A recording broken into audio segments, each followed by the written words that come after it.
Welcome to Allies or Enemies. I'm Jess. And I am Sean, and this time we are talking about Salton Sea, which is designed by David Bernal and published by Devir Games, who did supply us with this copy, but the thoughts in this video are all our own. Salton Sea is the latest in the Devir series of big games that come in small boxes, and it's a heavier economic game all about mining. And let's take a closer look at how it plays.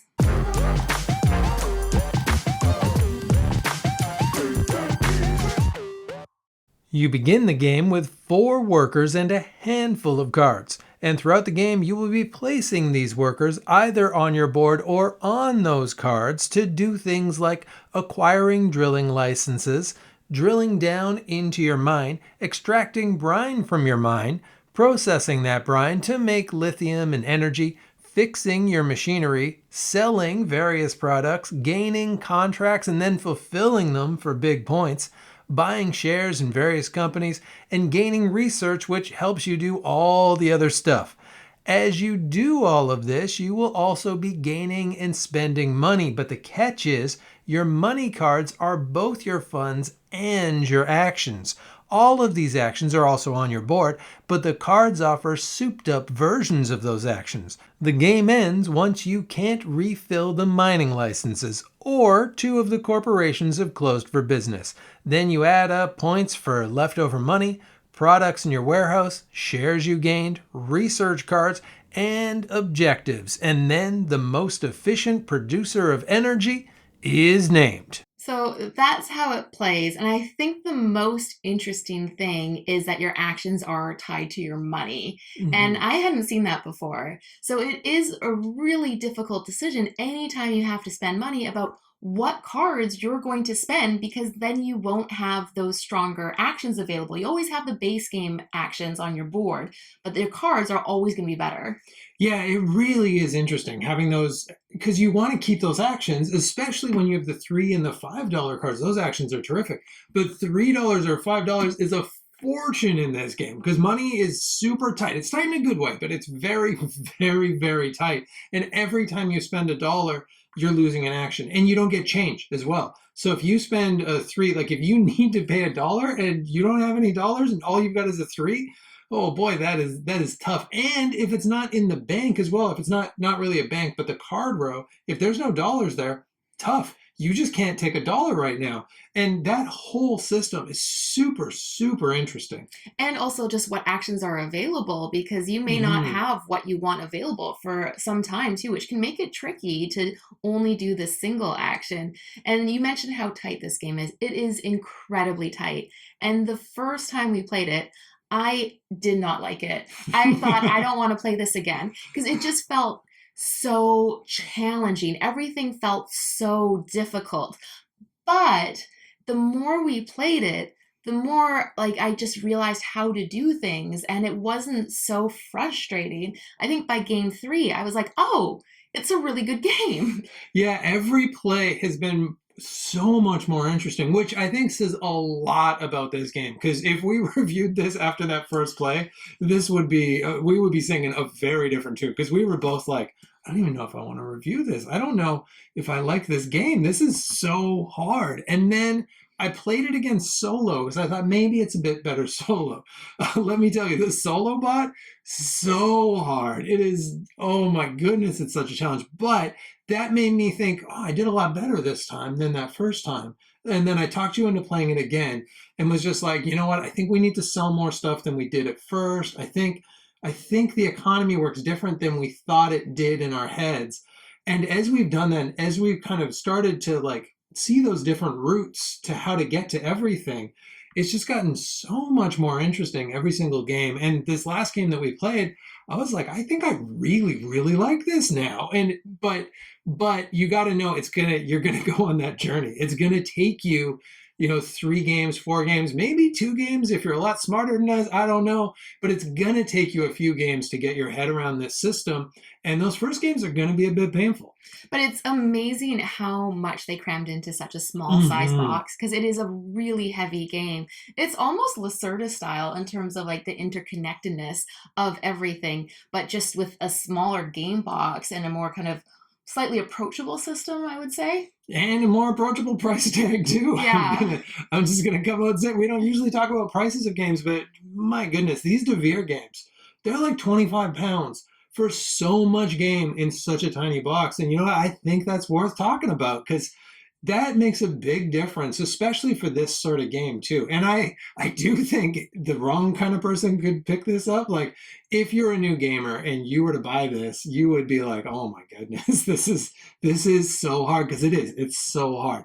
But boy, if you're looking for like a really intricate, heavy system, the dollar for brain cell ratio of this game is pretty impressive. And I think it is a little bit outside of people's expectations Mm-hmm. because of Red Cathedral and White Castle, which I would say are quite a bit lighter. And they're still Especially, thinky they're still games. thinky games, but I feel like it still feels pretty rewarding on your first game, Mm-hmm. even though for both of those you get better the more games you play. This one is not rewarding your first game. So Yeah. if you're coming in having played either one of those, you would probably have a very different expectation. So I think it is resetting those expectations. Right, and let's jump into some of the stuff in this as well, because I think we've already spoiled our final thoughts for this, but you know we'll come back to that again. But let's talk a little bit about the components, and the components are a mixed bag. So there's some stuff I love. The meeples are terrific. But boy, those player boards and just kind of the overall whiteness of it, this has got a little bit of the knock that I had on Beyond the Sun. And I think everyone had. I'm not alone in this. Everyone had on Beyond the Sun, where it almost looks like a prototype. It's just so white, but not quite in a sleek way, in a little bit of a plain way. And I will say that is the case for some of the components here. Yeah, and I think again this is growing on me a bit because when Mm-hmm. we unpacked it, it did feel very, very white. But even our last game too, we're like, oh, there's actually a lot more like color here. Mm-hmm. It's subtle colors, but it is color. And I do like that the wooden pieces fit so nicely. Like when you're setting up is incredibly easy because everything has the perfect outline to put out all of the pieces, and all the pieces are nice big chunky pieces other than your like little score marker, which is just a Oh little yeah, the cube. score marker needs to be bigger. It's way too small. So I would say the overall look is on the plainer side of Mhm. things. But I would say the iconography and everything in general, super solid. Yeah, and that is really important because also you're putting your workers on your cards. And I found it a little bit counterintuitive that it's not just the money cards either, because you're also putting them sometimes for like the research cards, Mm. and sometimes, well, you have to put them on for the contracts. And they did a really good job of having that really clear worker space border that makes it clear where your workers can go. Yeah, it's just really simple and nice and just a little kind of, what do you call that? Hatched. Hatched. Hatched. I just learned this word. A little hatched line. I don't know if that's a UK thing. I would have called it diagonal. Now I've learned hatched is the classy way of saying it. Other stuff in here, I think we should talk about the player count because this is going to be a little bit of a negative for some folks as well because I think this is a two-player game. I think it's so crunchy, it's so AP prone because you're getting rid of those work like every time you got to spend money, you got to think which of these cards can I get rid of? And you've got to be kind of thinking 3 or 4 actions ahead, thinking I'm going to need this and then I'm going to need that money to go here, but then I'm going to get this money, so maybe I can get that action back and all this stuff. And because of that, it's very, very like even if you're not AP, you're AP in this game. So there's not too much waiting with two, but 3 or 4, this could take a while. Yeah, especially because you are sharing the card market and things. So you Mm-hmm. can't necessarily plan out your turn on other people's turn if they took the card that you were going to take, for example. Your actions are just on your own cards and boards. So you generally can probably be self-sufficient in what you're doing, but it's so tied into like the next thing of like, oh, I was going to grab that exact drill card and now that's gone and I can't afford the next one. So Mm-hmm. there goes that option and having to rethink things.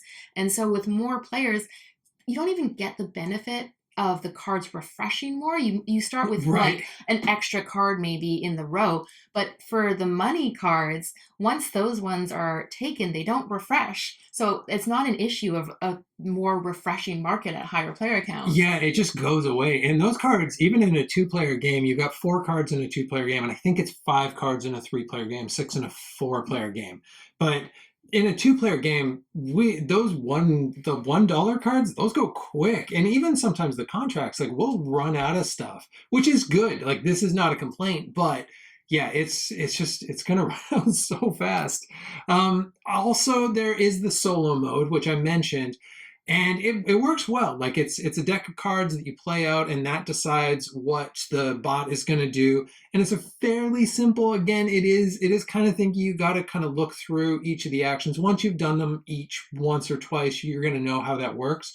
And actually, I think the way to learn it is just read the action as you come to it instead of trying to memorize the whole thing at once. So it works well, and it's an interesting opponent, but it is hard. Like everything in this game is very hard. So you're going to have to be on your absolute best to beat this. Like it is, if you look at BGG, you're going to get a sense from people's comments of how difficult this is. But I still thought it was an interesting challenge. I came kind of close, but everything came together for me. But boy, you got to be really on it if you're going to beat the bot. Well, and I think that ties into just replayability in general for this game is because it is so challenging that lends itself to replayability. You're going to need a handful of games before you even like come to grips with it, let alone like really start exploring all the various different strategies too.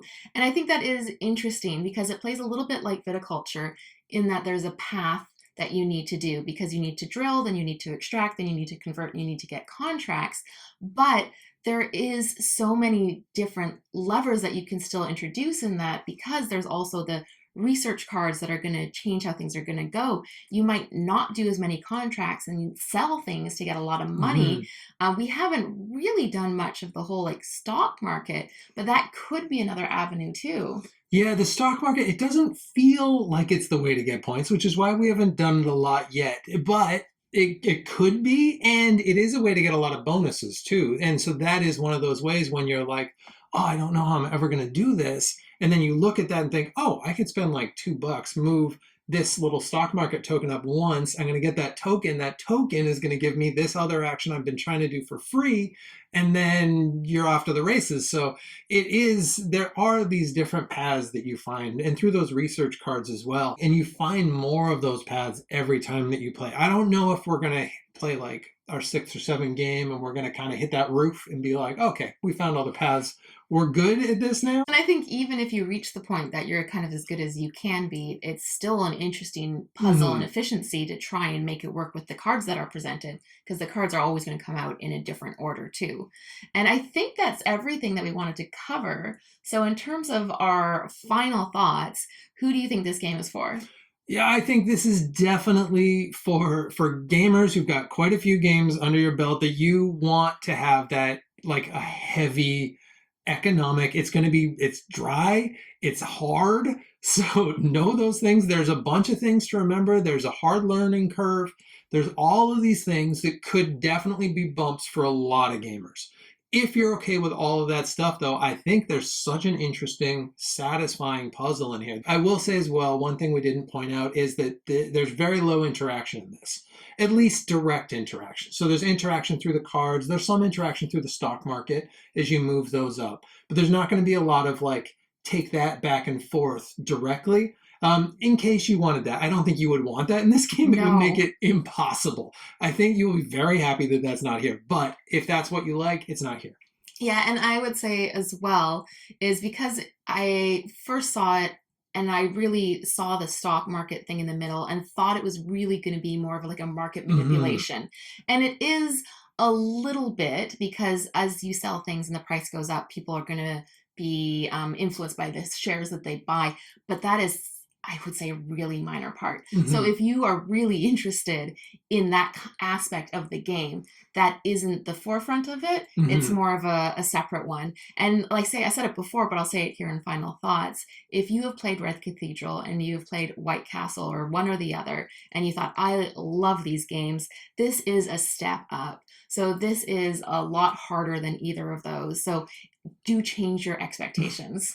But it's challenging in a good way. It's a game that has really grown a lot on both of us. It's a game that offers a lot of different paths, and it's got a lot of room to grow in it. So there's a lot of positives in there, but it's going to be for a specific kind of people for sure.